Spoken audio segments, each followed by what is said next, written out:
Idol, may napapansin ako habang tumatagal ako sa pagiging content creator.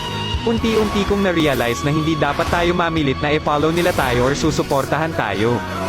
Hindi dapat tayo magmamakaawa na i-follow tayo ng mga tao. Kasi alam nyo yun guys, madami ka nga followers, madami nga nag-follow sa'yo, madami ka nga likers. Pero di ba hindi mo ramdam yung saya kasi alam mo yung pinalaw ka lang nila kasi nagmamakaawa ka na i-follow nila yung TikTok account mo, di ba?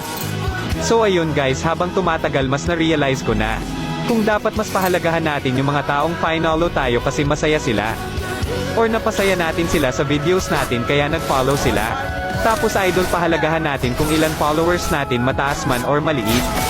Basta andyan sila palagi para supportahan ka nila, bawal upload mo ng videos. So gusto ko lang sana malaman guys kung isa ka ba talaga sa solid supporters ko. Mag-iwan ka nga ng mensahe or komento dyan sa baba idol, kahit ano. Tapos wag nyo kalimutan mag-copy link and heart sa mga videos ko idol. Maraming salamat, road to 100,000 followers na tayo idol, kaya wag kalimutan mag-follow kung isa ka sa napasaya sa mga videos ko.